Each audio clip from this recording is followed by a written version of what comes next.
Welcome back to the most unprofessional sports podcast in the world. This is Swivel Chair Sports, episode 5. I am here today with my co-hosts Aaron and Siege. I am Zach Circleberg Burkle. Go ahead and say hi, guys. Hi. All right. So we have a pretty short episode today. Hopefully, just college football and NFL stuff going on right now. No real point in getting into anything else. With the college football playoffs starting up this past weekend, and then all the craziness that happened in the NFL this week, as usual, leading up to the playoffs here in a couple weeks. That's really all we have to talk about. So, start off with some college football. TCU holding off Michigan in a nail biter of a Fiesta Bowl down there in Arizona this past weekend. TCU moving on to the national championship for the first time in their school history, I believe. Is that right, Siege? Since the playoff has started, yes. Definitely since the playoffs. Our last national championship win was in 1938. So okay, so yeah, basically, first time in a minute. Yeah, since World War II, first time TCU's in a national championship game since World War II. So, yeah, I guess we'll start with that then. Siege, you go ahead and kick it off since you're a TCU fan. You're a resident TCU fan here. How you feeling? How you feeling coming off this Michigan win? It's the best feeling in the world just to see your team go out there and handle business the way that nobody in the country really thought would happen. Everybody was so high on Michigan, and Michigan was going to use that Big Ten football to pound the rock down TCU's weak defense's throat, and it worked on the first play. But then after that, some questionable decisions maybe by Jim Harbaugh and the coaching staff of Michigan to kind of let TCU stick around for maybe longer than they should have, and it kind of came to bite Michigan's butt in the end. That being said, I don't think either team really played their best football. There's huge mistakes made on both sides of the ball on both teams. A lot of defensive breakdowns by both teams. A lot of picks that you wouldn't expect from either one of these two quarterbacks. J.J. McCarthy, I think, had only thrown three picks maybe in the weeks leading up to this game, and he threw 2 pick sixes in the Fiesta Bowl, and that's very uncharacteristic of him. Very uncharacteristic of Max Duggan to throw an interception as well. He only had 4 going into this game. He had 2 on the night. Granted, the second one was not his fault. Darius Davis just let the ball bounce off his chest. The first one was kind of his fault, a little underthrown or thrown behind the receivers, or he delivered the ball behind the receiver and it got tipped, and that's a pick that should happen when that happens. But and I think that might be something to be said about them taking a whole month between games. They have a whole month of just practicing by themselves. They don't get to play anybody. It's almost maybe one of those things where there's too much preparation time for something like that. But huge for TCU to be back on the national stage and succeed, and huge for the Big 12 as well. This is the first time that we've made a national championship game since the playoff era started, and it's huge for them, the Big 12 as a whole, just because Texas and OU are both leaving, so it's cool to see a team other than them get into the playoffs and succeed more than any other team in the Big 12 has so far. Yeah, it's the first time I can remember that a team other than OU or Texas has made a big run like this towards the Natty. I know K-State was good back in the day, but again, like I said, first time since at least an OU, OU making the playoffs with Kyler Murray or Baker Mayfield whenever they made it.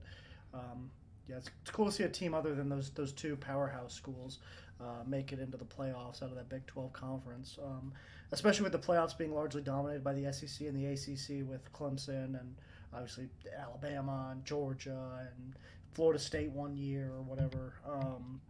So yeah, it's cool to just see different teams. I think we all love watching different teams. I think a large portion of the United States can be rooting for TCU going into this national championship against Georgia. considering TCU is probably going to go into that game as a pretty large underdog. But we'll talk about that in a little bit.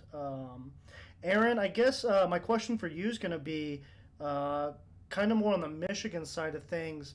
What do you think this loss means for Jim Harbaugh? Do you think this basically solidifies him going to the NFL, or maybe it maybe makes him want to stay at Michigan even more to try to get that? Because I know that's the whole reason he signed with Michigan to be their head coach, was to lead that team to a national championship. He comes up just short this year.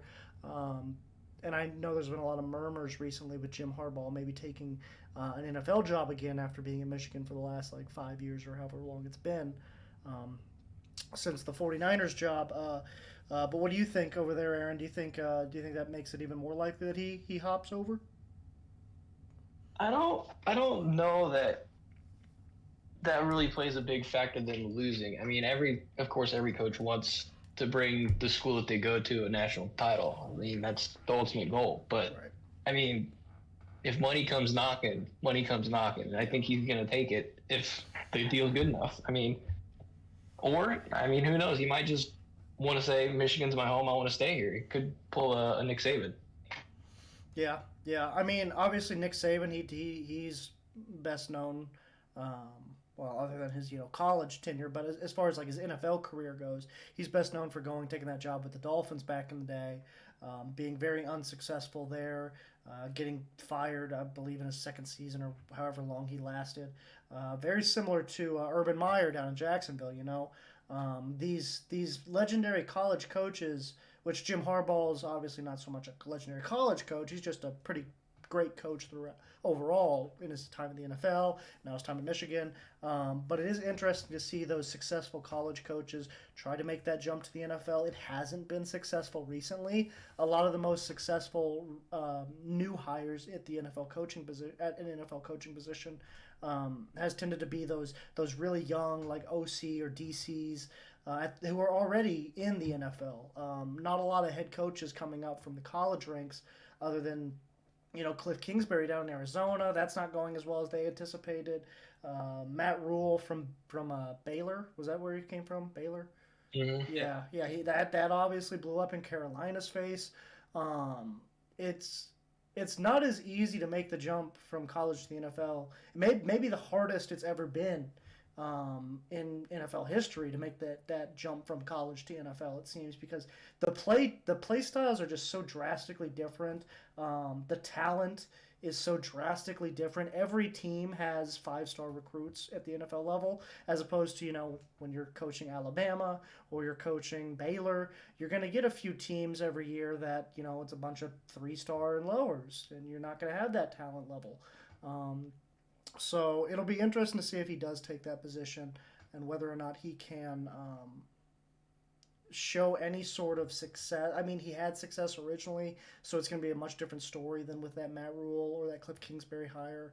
Um, but yeah, I'm eager to see what his decision is, and I know Indianapolis is being considered one of the possible teams that may be interested in signing him this offseason. But let's go ahead and move on to the Georgia Ohio State game. Georgia coming out of that one barely.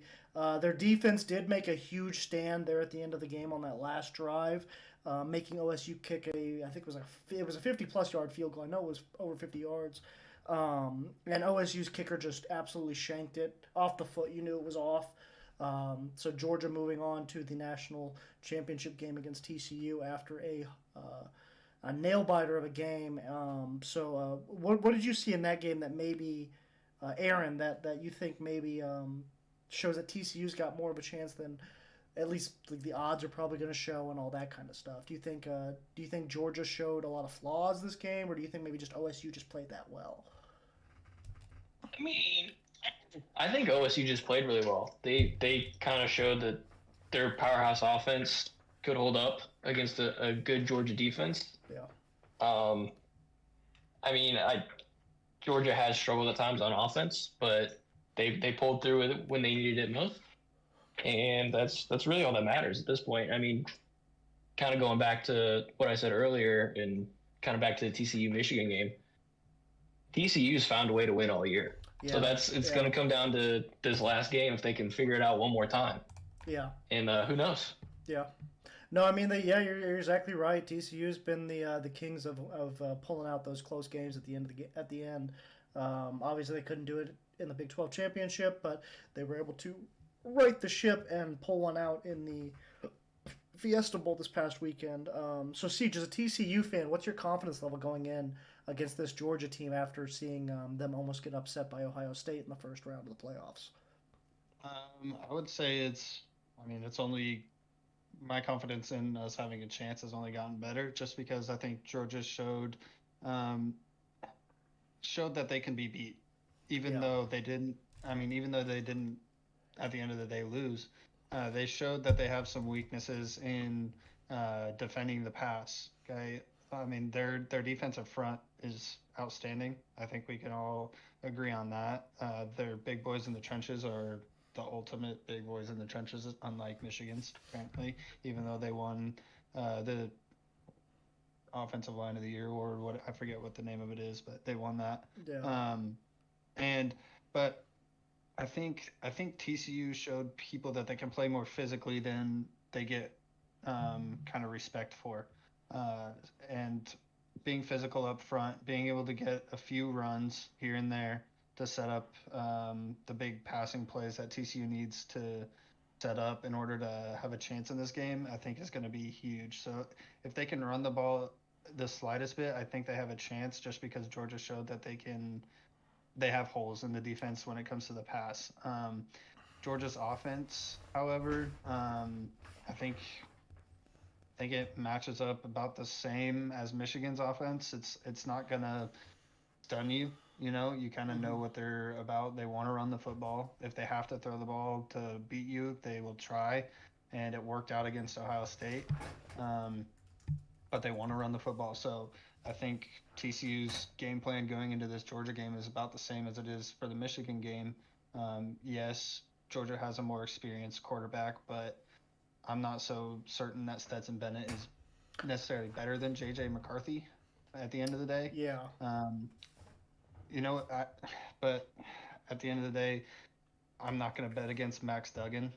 I'm not. I just can't do it. Even though I am a TCU fan, so I have some bias there. I'm not going to bet against the guy. He has the heart of a lion, and he wants this thing so bad. I do think I do think Georgia's the better team. I think that analysis, like analysts, have gotten that correct. Georgia is clearly the better team. Oh yeah. But at the end of the day, you have to play the game. You hmm can't just look at the paper and pick a winner. You have to play the game, and TC's found a way to win all year, and I don't know. Hopefully, they can do it one more time. Yeah, no, I mean obviously TCU is going to be the underdog. Georgia's coming in as they're number one in the nation. Sorry, they're number one in the nation. Best team in the SEC, considered the best football conference in the country. They're undefeated this year. But I mean, yeah, like you said, I think that Ohio State game showed that they're just as vulnerable as anybody else. That they can lose games. I mean, as a Mizzou fan, me and Aaron can attest. They do have a tendency to We slip lose a up. lot of games. That's not what I was talking about. I was talking about how Mizzou came close to beating Georgia earlier in the year. Obviously fell short. But I mean, if a bad team like Missouri can give Georgia a run for their money, I don't see why a team like TCU can't. And like I said, I'm sure most of the country's going to be rooting for TCU in this game. Nobody likes the SEC unless they're an SEC fan. But yeah, I'm rooting for the Horned Frogs this weekend or Monday. I guess is it Monday? Is that when the game is? Yeah, yeah, it's this Monday. Yeah. So I'm rooting for the Horned Frogs. I'm hoping to see something special out of Max Duggan. And I don't think Stetson Bennett's really that much better than McCarthy, like you said. Is he more experienced? Sure. Well, Is yeah, he's more well, experienced he's than like all of us. yeah, Basically, he's like he's like shit, 27. 25. Yeah, he's old as He's hell. older than But he's older than like 5 starting NFL quarterbacks. yeah, so but at the end of the day, you do have to play the game, like you said too.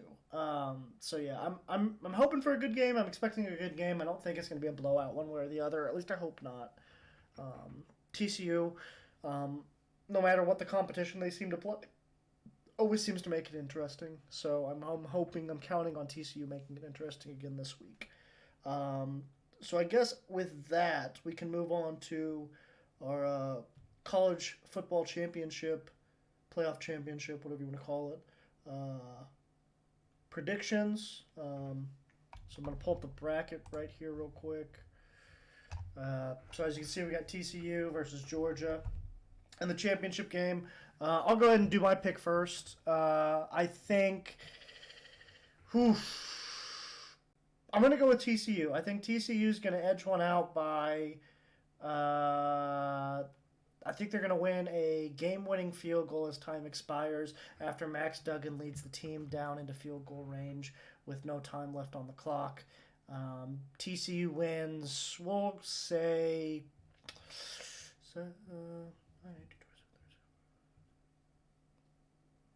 We'll say 52 to 48. No, 49. Yeah, 52 to 49. Jesus. I mean, the reason. Okay, yeah, it's a lot of points, but the reason I'm saying that is because last week both games were 50. We undershot our predictions by a lot. And I thought 34 to 31 was a high scoring game. Yeah. No, like both semifinals games, the winning team scored 50 plus. So I think it's going to come down to that again in the championship. But we'll go ahead with Aaron next, and then we can have the resident TCU fan wrap it up with some fire. Georgia wins 31-27. Okay. That's it. That's all right. All right. Go ahead, Steve. Yeah. Well, so since I went 2 for 2 last time with picking TCU and Georgia, and my buddy Aaron went 1 and 1, I'm gonna fade Aaron here. I'm going TCU. I'm going 45 to 42. 45-42. I like it. The 3-point difference. High scoring game. I love it. I think Aaron's wrong. He sucks. Go Frogs. But yeah, I guess with that, I mean, not much more to go over with the college football stuff. Go TCU. I think even though Aaron's prediction was Georgia, I think he's rooting for the Horned Frogs, though. Is that correct? Mm. Oh no. SEC. Oh God! But it's TCU. How many times are you going to see TCU here? You see Georgia here every other year. Whatever. All right. One thing before we move on, I think both of these teams are going to show up more ready to play than they did the first game. I think the teams kind of with that month off were kind of not necessarily at their optimum readiness level. Yeah. Because in that month off, you start second guessing yourself on like your plan and all this other stuff, and you don't really have a good feel of how the game's going to play out because both teams have a month off and they can change everything in 1 month, you know. But I think this is going to be a close game. I think both teams are going to come out ready, and I think they're going to put on a better show than people are expecting. Yeah, no, I'm expecting a great game. That's why I have the score finishing so close. And I mean, just real quick, personally, I hate the month off before the playoffs thing. I think it should be 2 weeks at most, but that's a different discussion for a different day. So we'll move on from college, go on to some NFL football. Obviously, a lot of stuff going on over there. And actually, I was going to save this till the end of the NFL segment, but I want to go ahead and get this out there now. Obviously, if anybody watched the Monday Night Football game this past Monday between the Bills and the Bengals, was he safety? Does he play safety? I know he plays D-back.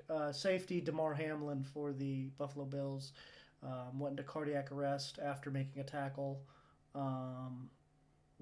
Received CPR on the field for several minutes. Before being revived and taken to a local hospital, I believe the College of Cincinnati or something like that. Last report for him was that he was not in stable. He's still in critical condition, but he is he's doing well. He's progressing in the right direction, and so just all hearts and prayers out to Damar Hamlin, his family, the whole Buffalo Bills organization. but also the T. Higgins, the player that Demar tackled on that play. Prayers out, hearts and prayers out to him and the Bengals team as well, because I just can't imagine what it's like to be on the field when something like that occurs. Definitely not a common occurrence, and something that not many of us was used to seeing. So, um, but yeah, hearts and prayers go out to everybody involved. Moving on from that, we'll go ahead and go straight into our 2 minute warning. Again, if this is the first time you've watched us, hopefully it is, because more followers the better. But 2 minute warning is basically where we just go through the outcomes of each game real quick in the span of 2 minutes throughout the NFL this past week. Week 17, second to last week of the regular season. So let me go ahead and get that timer up. All right. Let me get the scores up real quick. Okay, and 2 minutes counting, and go. Okay, so first off, we have the Cowboys beating the Titans, 27-13. Titans fall out of the division lead. Jaguars take over in the AFC South.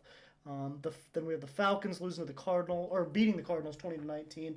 Not much going on there. No playoff implications. Patriots edging out the Dolphins 23-21. That's a very important game for playoff seeding in the AFC. We'll touch on that in a little bit. We have the Saints beating the Eagles 20-10. Only reason this game matters is because the Eagles are now in jeopardy of losing not only the 1 seed but also the division title to the Dallas Cowboys. So we'll see what happens with that. Then we have the Giants beating the snot out of the Colts 38-10. Giants clinched the playoff for the first time since the infamous boat picture, where all the receivers went out on a boat trip. We'll talk about that in a little bit. Buccaneers beating the Panthers 30-24 to clinch the NFC South, the worst division in football. Again, wish Tom Brady's career should be over by now, but somehow he's still winning divisional titles. We'll talk about that in a little bit. Chiefs edging out the Broncos 27-24. Still look a little shaky. Special teams specifically looked bad. We'll touch on that. Lions beating the crap out of the Bears 41-10. Huge win for the Lions to keep their playoff hopes alive. We'll talk about that last wild card in the NFC here after this. Browns beating the Commanders 24-10. Nothing much to talk about there. Jaguars beating the Texans 31-3 to take over the lead in the AFC South division. One win away from the playoffs for the Jags. 49ers beat the Raiders 37-34. Tough game for the Niners, surprisingly, but I still think they're the best team in football, or in the NFC. We'll talk about that. Seahawks beat the Jets 23-6. Keep their playoff hopes alive, but they do need a little bit of help, and we'll touch on that in a little bit. Packers beating the Vikings 41-17. Chargers beating the Rams 31-10. Steelers beating the Ravens 16-13. And finally, the Bills-Bengals game was suspended, as we talked about earlier. So, went a little bit over. Went a little too in-depth on a couple things that I probably didn't need to. But now let's go really in-depth on some stuff that I do need to. We'll start off with the Dolphins and the Patriots. Battle for that last wild card spot over there in the AFC, obviously. Just played a game this past week. Patriots edging them out, as I mentioned earlier. What do you think, Aaron? Who do you think comes out as that seventh wild card team in the AFC between the Dolphins and the Patriots? Or do you think maybe the Steelers sneak in there because they're on the outside looking in? I could definitely see the Steelers somehow sneaking it in because the Patriots have Buffalo and the Dolphins are without Tua, right? Mm-hmm. And they have the Jets, who do have a pretty solid defense. Yeah, I could see the Steelers making a surprise entrance, but if those two teams are the only two teams I have to pick from, it'd probably be New England. Oh yeah, well, really? You have the Jets beating the. Is that what you're thinking then? That the Jets are definitely going to beat the Dolphins? Is that why you have New England? Yeah. Okay. See, that makes sense because I was like, no way the Patriots beat the Bills, right? But I guess if you have the Jets beating the Dolphins, then the Patriots would make it in unless the Steelers win and the Patriots lose. So yeah, Who's I the think Dolphins' backup? I don't even know who is the Dolphins' backup. Let's play a little game I like to call Who the Teddy Hell? Two Gloves. Oh, it's Teddy Bridgewater. I forgot about that. Yeah, so I don't think the Dolphins have no Yeah, shot. that could end up being a better game than I Yeah. originally thought. I mean, I'm still going to go with New England. Okay. So I'm going to stick with the Dolphins. I think the Dolphins are going to end up edging it out. I think the Patriots definitely lose this week to the Bills. And then I think Teddy Bridgewater is going to lead the Dolphins in the playoffs this week with a win over the Jets. But like you, I do not count out the possibility that the Steelers sneak in. I'm not entirely sure who they play this week. That would obviously Browns. They play the Browns. Okay. Yeah, so I could definitely see I think it's a pretty big possibility that they get in. Yeah, being honest. I mean, all that the Steelers need, which I should have done this on the whiteboard too, but all the Steelers need to happen is they just need the Dolphins to lose to the Jets. Dolphins don't have their starting quarterback, so that's possible. And then they just need the Patriots to lose to the Bills, which really doesn't matter. I mean, you can throw me out there under center for the Bills, and I think the Bills still win. So, yeah, I mean, I don't see any. I definitely see a possibility where Kenny Pickett and the Pittsburgh Steelers keep Mike Tomlin as that no losing season record, and somehow make it to the playoffs just to lose in the first round to either the Bills or the Chiefs again. So, I mean, does it really matter who makes it? Probably not, but we'll see. Because whoever makes it's gonna play either the Bills or the Chiefs in the first round. So definitely not a seed you'd want, but I guess you're happy to make the playoffs regardless. So, guess we can move on to the Jags. The Jacksonville Jaguars are one win away from making the playoffs for the first time since Blake Bortles was their quarterback. First time in Trevor Lawrence's career he's had an opportunity. Well, this is only the second season of his career, but that's beside the point. Trevor Lawrence has an opportunity to make the playoffs for the first time in his NFL career. And I guess we have the potential of seeing like 7 up and coming potential future Hall of Fame quarterbacks in the playoffs this year. Jacksonville being one of the teams that needs to make it for that to happen, and then the Dolphins being the other one that not only needs to make the playoffs for that to happen, but Tua needs to play for that to happen. So, but yeah, we have the possibility of seeing Josh Allen, Patrick Mahomes, Joe Burrow, Lamar Jackson, Justin Herbert, Tua Tagovailoa, and Trevor Lawrence in the playoffs, all in one conference on one side of the bracket, which is just craziness. I know it's obviously way early to tell on most of those guys, probably half those guys, whether they're going to make the Hall of Fame or not, but they all have the potential to make the Hall of Fame is my point. So Aaron, what do you think that means for the NFL going forward, that we have a group of like 7 quarterbacks in one conference that are just that talented? And like I said, we're not even talking about the other side of the NFL. We're only talking about these 7 teams on this one side of the league. Like that's like, what does that say about the talent level going forward? I mean, obviously, players are getting better and better every year. You get better and better prospects coming out of college because of the better training and knowledge that's getting passed down to them. Personally, as a Chiefs fan, I'd like some of these quarterbacks to go to the NFC. Yeah. Make the Chiefs a little bit easier. But I mean, competition's good and it's fun to watch. Yeah, I mean, I never in my lifetime would have imagined to see like usually you go into the playoffs and you're like, oh, the top 3 seeds are making it to the second round at least, guaranteed. That doesn't seem like it's going to be the case going forward, because you just every team's so talented now. Like, it's just crazy. But yeah, I mean, I'm rooting for the Jacksonville Jaguars to make it. I like Trevor Lawrence. I like Doug Peterson. I think it'd be great to see them make the playoffs, just because it shows that they're growing, and Trevor Lawrence wasn't, wasted down there in Jacksonville. So obviously this is one step Whether they even make it past the first round is a completely different story. But just for them to make the playoffs, I think is an accomplishment considering the roster they have down there. It's not the most talented roster. They have talent, but it's not like, it's not the Niners or the Chiefs or the Bills or any of these other title contenders, real title. Not a bunch of superstars. Yeah, yeah, and gosh dang it, Arkansas beat Missouri. Yeah. Oh well. Move on. Yeah, I'm so sad now. But move on from that. Go to the Giants, clinching their playoffs for the first time since that. Do you know what boat picture I'm talking about? I'm assuming. Yeah. Okay. Yeah. Everyone knows the boat picture. Yeah. Well, there's a lot of allegations what happened on that boat. That's neither here or there. I'm not going to touch that with a 10-foot pole. But yeah, first time Giants have clinched the playoffs since 2015. Very big moment for Daniel Jones. Obviously, it kind of justifies, to an extent, that pick in some way. Whether or not it was the right pick, I don't know. But it wasn't.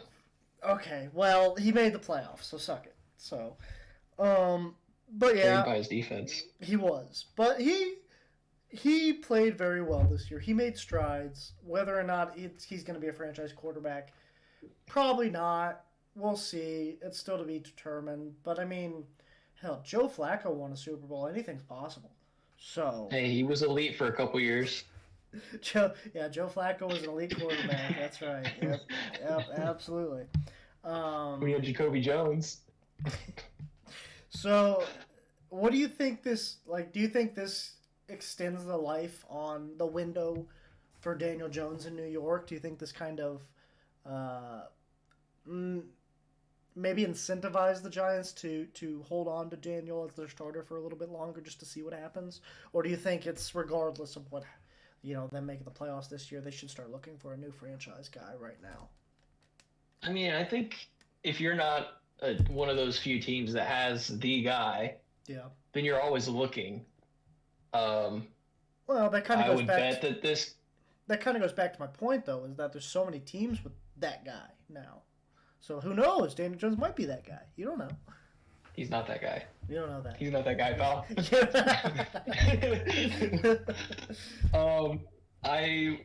If it was a regular team, I would bet that it definitely extends his life. But New York is a different animal, and they want results now. So who knows?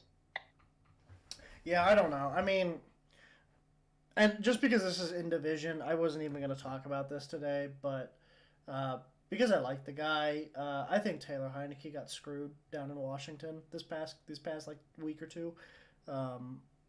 He was clearly better starting quarterback for the Commanders this year than Carson Wentz. So for Ron Rivera to stick Carson Wentz out there and lose the Commanders' chances at a playoff spot was just baffling to me. And then I don't know if you saw his press conference, but he didn't even know that with a loss this past weekend, they could have been eliminated. So he looks even stupider. Yeah. But yeah. Anyways, that was a side tangent. I completely agree with you, but they're not paying Taylor Heineke $30 million. I know, but honestly, between those two, they should be. I hope Heineke gets a job next year. I think he deserves one, whether it's as a backup or as a starter somewhere. I think he deserves to be at the very least a Chase Daniel-esque player in the NFL, because he's good enough to be at least a Chase Daniel-esque quarterback in the NFL. And I don't think it's fair if he gets kicked out of the league here in 3 years because I don't know why, just cause. But anyways, that's a side tangent. Move on to the Chiefs, still looking kind of shaky in that game against Denver this past weekend. Special teams specifically looked atrocious. Had a fumble by as they have all year. Another fumble on the punt return unit. This time Kadarius Toney as opposed to Sky Moore. And then we also had more field goal and extra point issues. Yep, another botched hold on a PAT, and then just a missed field goal in general. Which that missed field goal looked more on Butker than Townsend, but I've heard some people say that hold by Townsend wasn't as good as it looked. I don't know. The point is, special teams is bad. It's been bad all year, and it could very well cost the Chiefs in the playoffs. Do you It think cost them the Colts game, 100%. it cost us the Colts game? It almost cost us this game. Almost cost us against the Texans. You could argue it cost us the Bengals game, I think, if I remember right. So, yeah, it also, you're right, the Texans, which is just, anyways. But yeah, special teams needs to get figured out if we want to win a Super Bowl this year. Do you think we have time? Yeah, as long as we stop sending people back to catch punts. Yeah, I don't know what we you can't really. I mean, the Butker's in his head or whatever's going on. That can't be fixed. Yeah. Either he's going to figure it out or he's not. I don't think there's much you can really do about that. But well, I think Townsend could hold it better. He's been inconsistent with his holds apparently. Dustin Colquitt made a comment on Twitter a few weeks ago about that. And Should we bring him back just to hold? Honestly, I made a comment. I said, put Henne back there. Why not? I bet you Chad Henne would do a better job. Like, I don't know. But I don't know what we can do with the field goals and the PATs. That seems to be like a thing where we're just going to have to live with it. Hopefully it doesn't bite us in the ass. But as far as fumbling on punt returns go, yeah, I'm basically agreeing with you. Just rush 11 for a punt block, and if we don't block it, then oh well. At least we're not fumbling it. At least we still get the ball back. So exactly, and we don't give them the ball at their own 10. Yeah. Or our 10. Yeah, so I don't know. The offense has looked a little inconsistent. I'm not going to take too much out of that. The defense has actually looked pretty good recently, I would say, as long as we don't give them the short fields. That's been the main problem, I think, defensively, is sometimes they'll get a short field and that'll bite them in the butt. But, I mean, that's not the defense's fault at the end of the day. That's the offense or special teams or whoever gives the ball up.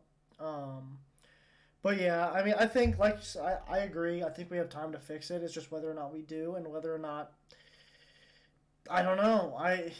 Hopefully it doesn't come down to special teams in the playoffs. That's all I'm going to say.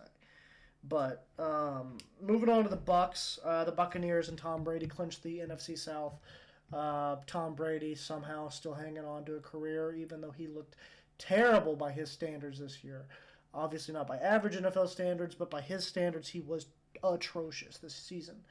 But they do clinch the division. They're locked in at the 4 seed. I doubt Brady and the starters are going to play this coming week. I don't really know what question I was going to have to come off of this, but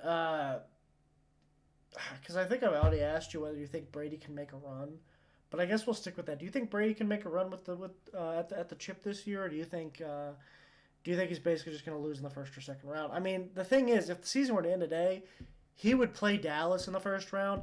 I do not put it past Dallas to lose that game. Oh, 100%. Yeah. I don't. Dak missed, 5 weeks, and he's tied for most interceptions. Yeah.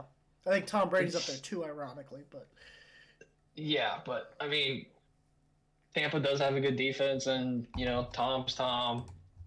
I wouldn't put it past him to go on a magic run. Yeah, I agree. I mean, hopefully not. I think most of us, unless you're a Brady dick rider, you're kind of sick of seeing that dude. Again, I mean, I respect him and everything, but I'm sick of seeing him win shit. So, nothing really much more to say there. This next topic I do actually want to talk about for a little bit. It involves the San Francisco 49ers and whether or not, especially after what the Eagles did this week, losing as badly as they did to the Saints, are the 49ers the best team in the NFC? Do the Eagles have Jalen Hurts or not? That's the question. I see what you're saying. Okay, that was rhetorical. If they have Jalen, then no, they're not. Yeah.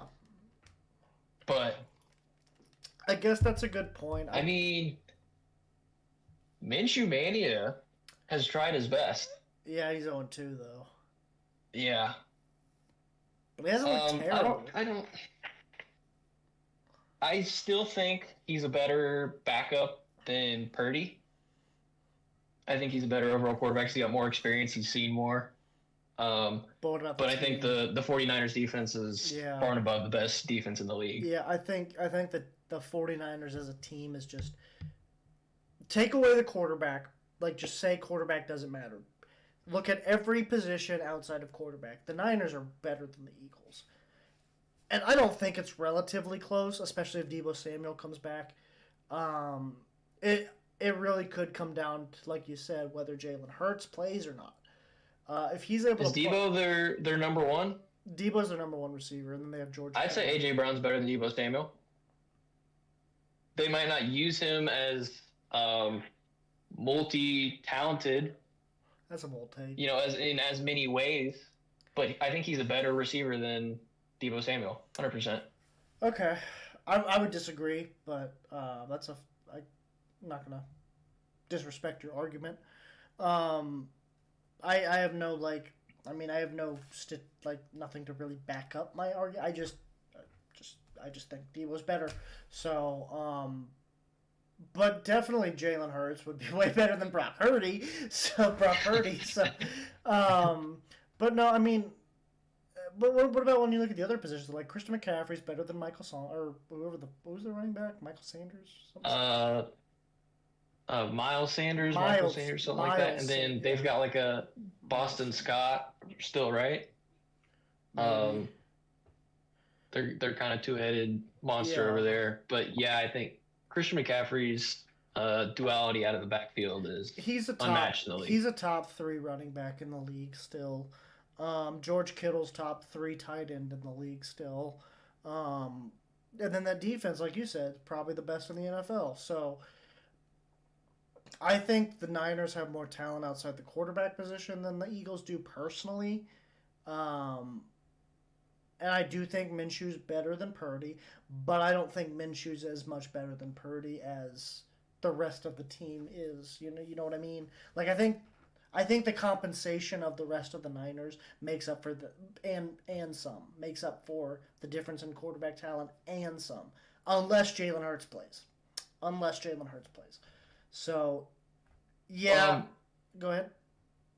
Well, I mean, the disparity is the defense, right?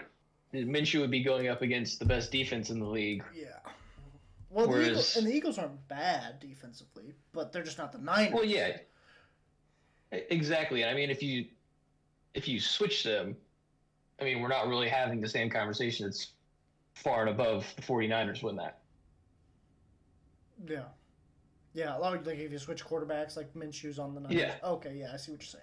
Yeah, no, I agree. If Minshew was, it would be far. Even with Jalen Hurts, I think you could argue they might be a little bit better. It would be close, but I think they might even be a little bit better than the Eagles. I just think I think the Niners. I thought the Niners were going to be great coming into the season. They let me down a little at the beginning. They went off to a slow start. And then Jimmy G started picking it up and stuff like that. They traded for McCaffrey, and then Jimmy G gets hurt.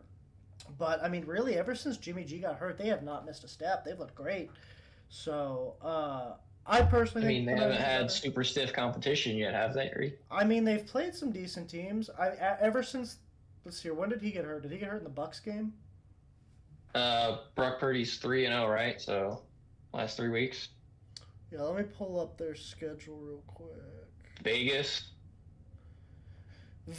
was way closer than it should have been. But I mean, the Commanders were technically a playoff team.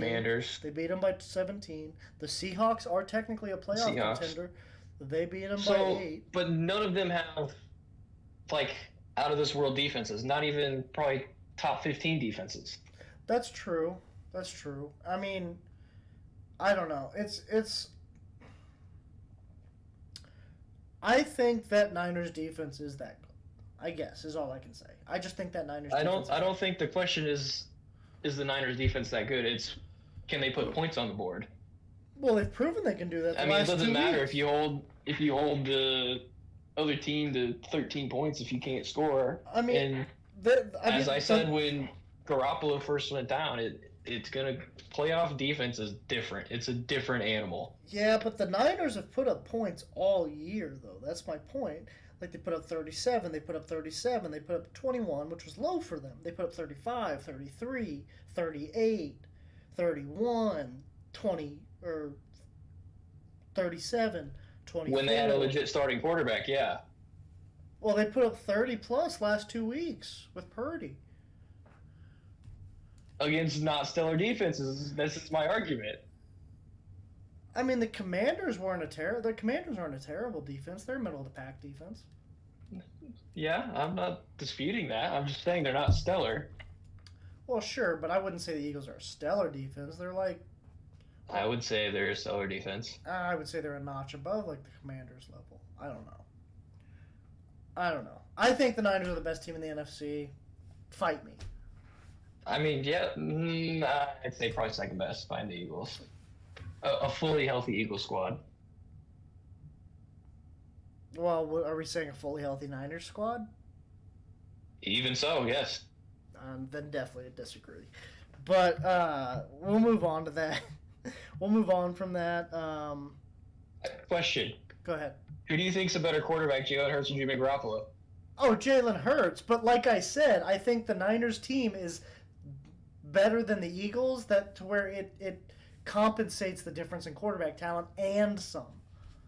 Because I don't think Jalen Hurts is head and shoulders above Jimmy Garoppolo. He's probably head above Jimmy Garoppolo. I think he's head and shoulders above Jimmy Garoppolo. I think Jimmy Garoppolo gives too much shit. He's a winner, man.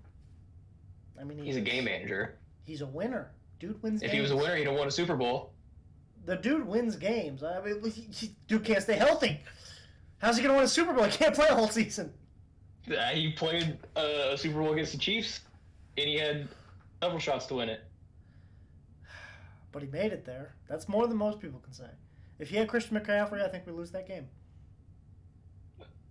Yeah, okay. That's a completely different scenario. It's basically the same team they had then. But, or like right now. It's basically the same team they have right now.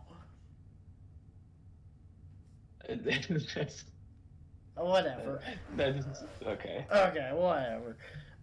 Moving on to the three-way battle for the 7th seed in the NFC. Lions, my Lions. MCDC, my Lions. One more win, baby. Packers and Seahawks all battling for that 7th seed. They're kind of in a love triangle situation right now.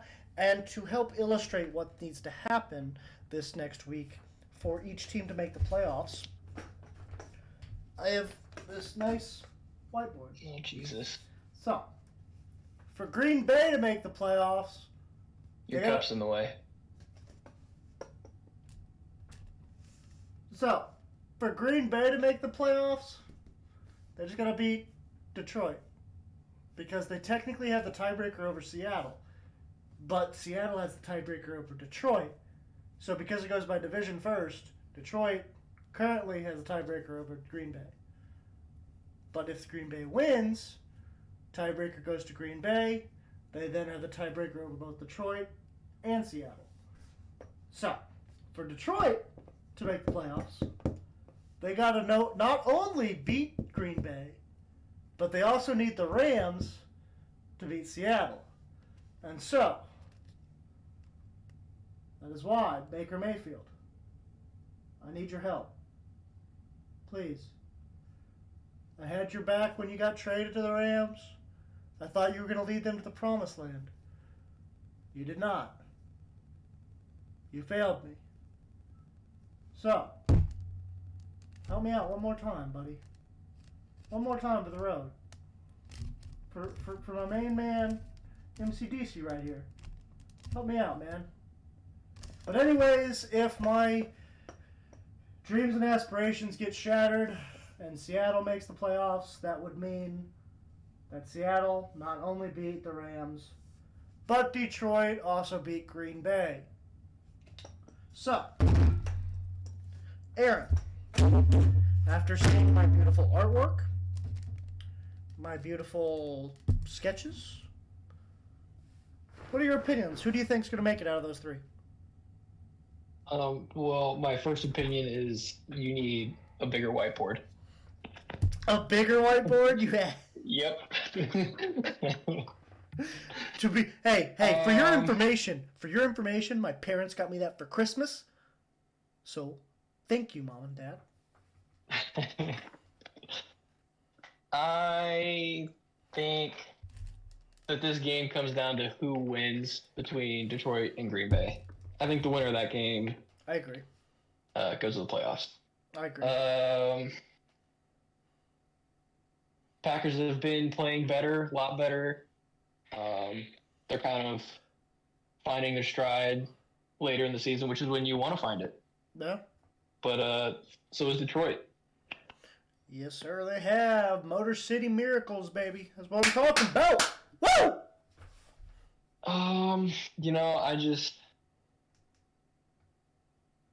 I think it's Green Bay. Aaron Rodgers comes out and he becomes the boogeyman once again, and he enters the playoffs.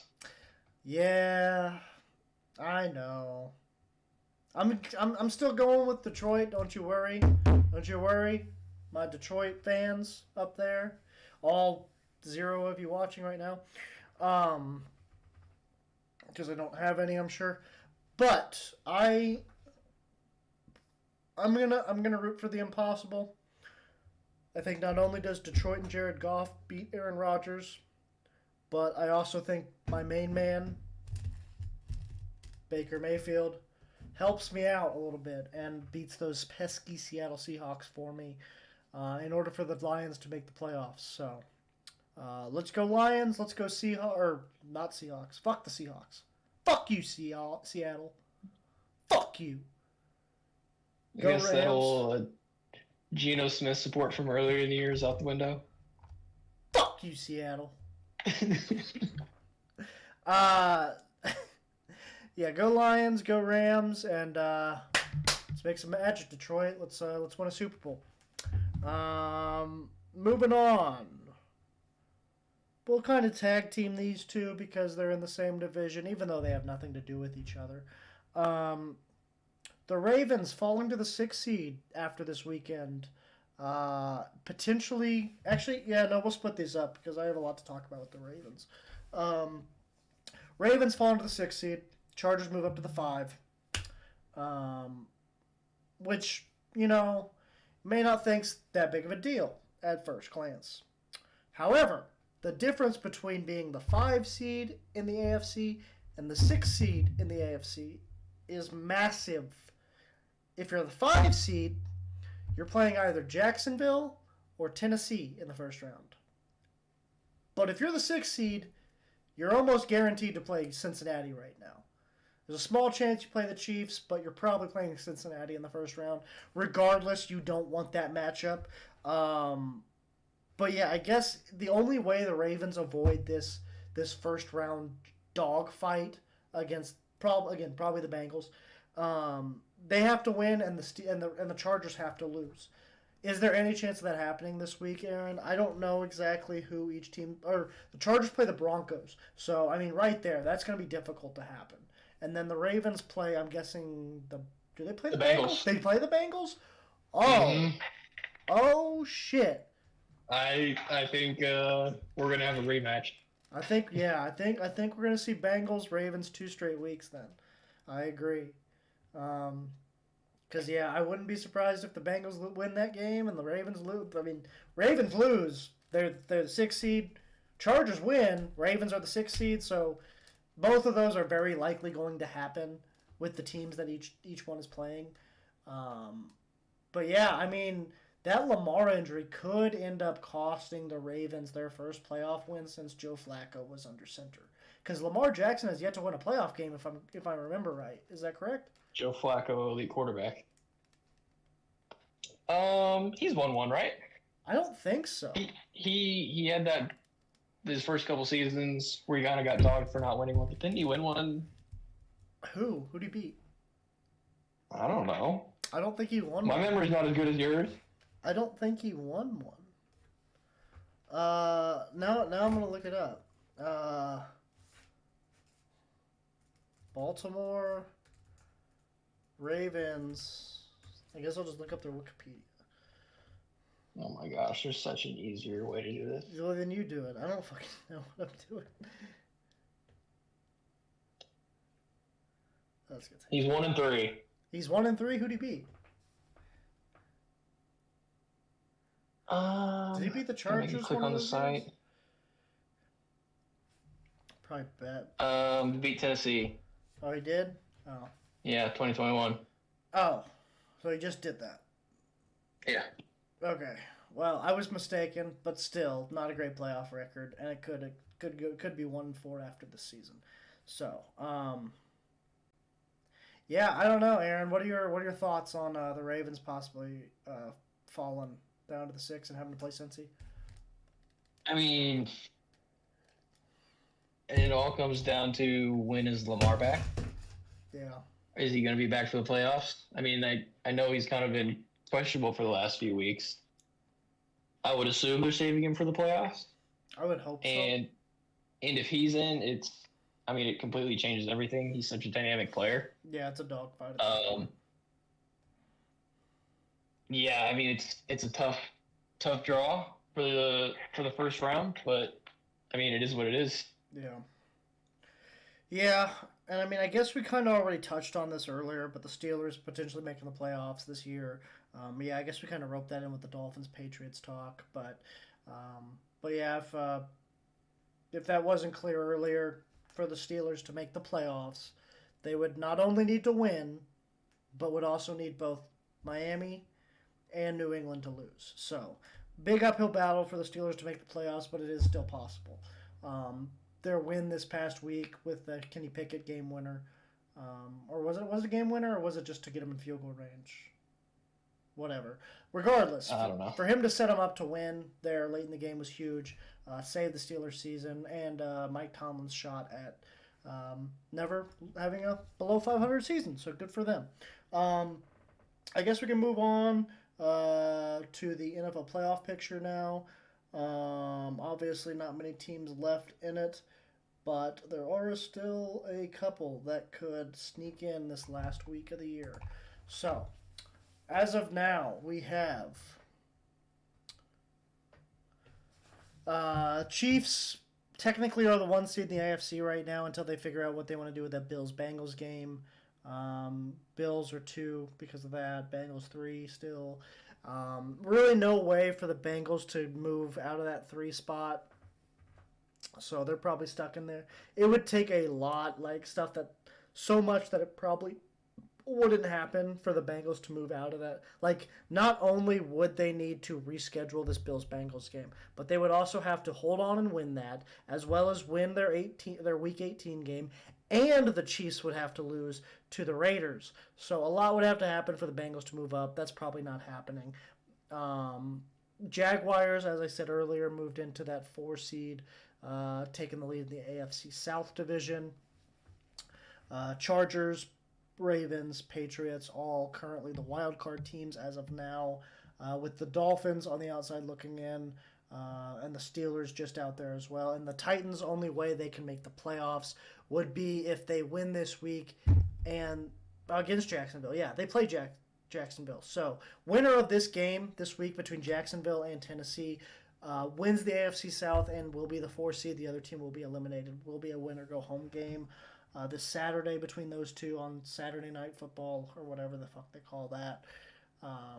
So yeah, that's what the AFC side looks like. Moving on to the NFC, we got the Eagles at the 1. The only way they're going to move out of that is if they lose this week and Dallas wins. Then Dallas and them would switch places. Niners at the 2 seed. I think that could still fluctuate if they lose and the Vikings win, but we'll see what happens with that. Vikings at the 3. Buccaneers locked in at the 4 seed. No way they can move up or down because their record's so bad. But they did win the division, so they're guaranteed at least 4. Then you got the Cowboys, Giants, and Seahawks at the wild card position. Obviously, as I mentioned earlier, Seahawks, Lions, and Packers are in a 3-way fight for that 7 seed.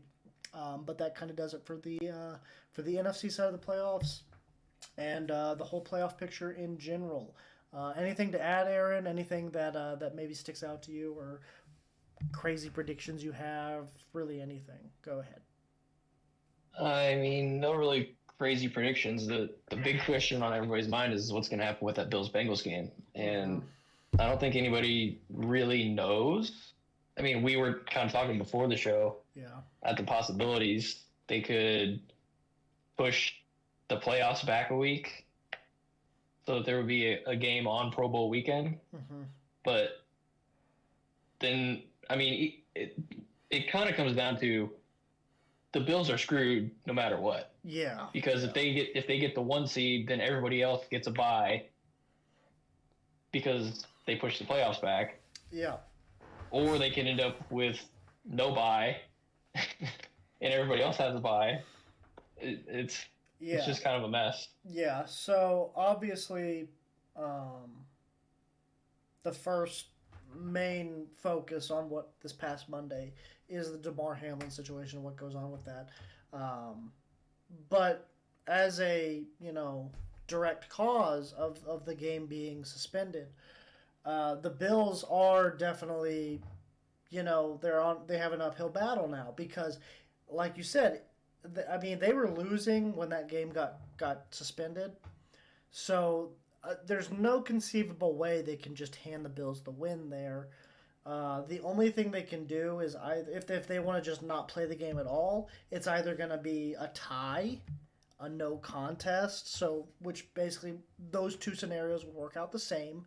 A tie, they would both have a one in the tie column now. No contest, they just wouldn't have the game added to their record at all. And either way, the Chiefs would still jump the Bills to take that 1 seed from them, and all they would have to do is beat the Raiders this week. They could say the Bengals win because the Bengals were leading at the time the game got suspended, even though that may not be considered a fair thing to do. It seems like if they can't reschedule the game, that may just end up being what happened. I don't know. But that's the only possibility outside of a tie or a no contest if they were not to play the game at all, would be the Bengals would just be given the win, and Bills would still be the 2 seed at that point. Or the third option, like you said, would be to reschedule the game, have the playoffs pushed back a week, and then all of a sudden the Bills are playing the week after this like week 18.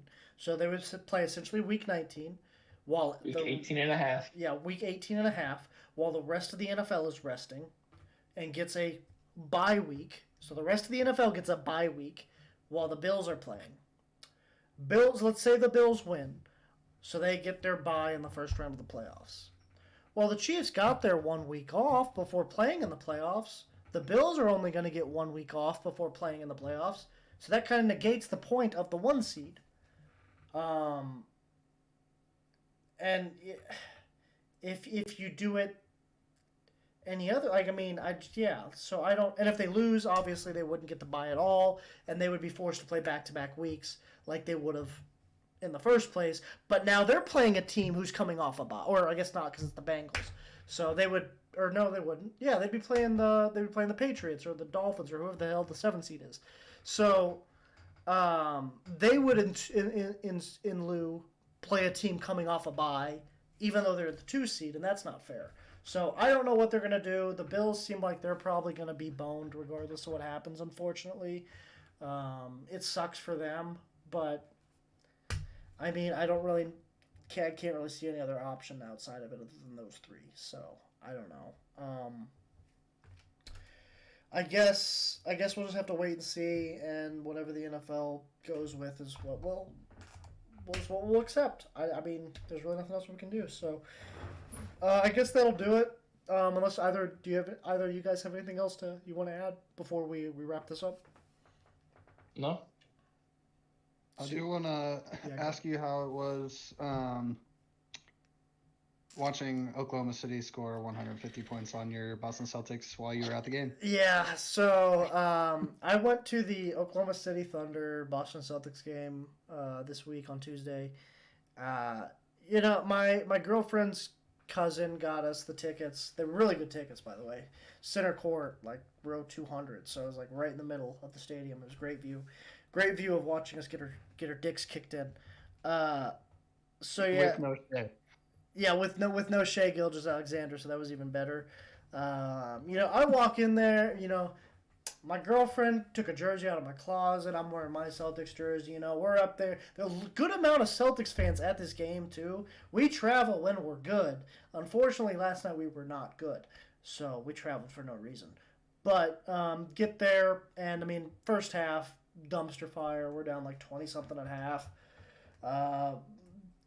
Girlfriend convinced me to go down to the bottom level and walk around. Eventually, we got the caricatures drawn for us because the game was so bad. All of a sudden, we get back to our seats. We're down like 35 at this point. And I'm like, I look at the scoreboard, and all of a sudden, I see it's like 130 something to 99 or whatever. And I'm like, oh shit. If the Thunder score 150, that's going to be embarrassing. Well, the Thunder scored 150, and that was embarrassing. So, so I'm a little depressed over that. I'm not taking too much out of it though. We play very inconsistent, and our defense has not been very good this year. Not to mention, y'all shot the lights out of the fucking ball. Like, Yeah, which we never do. 60% from the field, 50% from three, 20 plus 3-pointers made. Like, y'all were just out of this world. So I don't think that's an indication of how bad the Celtics are going to be going forward. I think we'll turn it around. But yeah, thank you, Siege, for bringing that up and rubbing salt in the wound there. I appreciate it. Just had to remind you. Yeah. And then we went out and lost to the Magic tonight, so it's okay. It's all right. We lost back-to-back games to the Magic earlier this year, so it's fine. But yeah, I guess that'll. Yeah, not it's like I said. We play the bad teams bad. We play the good teams good. I don't know. We beat the snot out of the Suns, and then we lose back-to-back games to the Magic. I don't get it. But I guess that'll do it for this episode 5 of the Swivel Chair Sports Podcast, most unprofessional sports podcast in the world.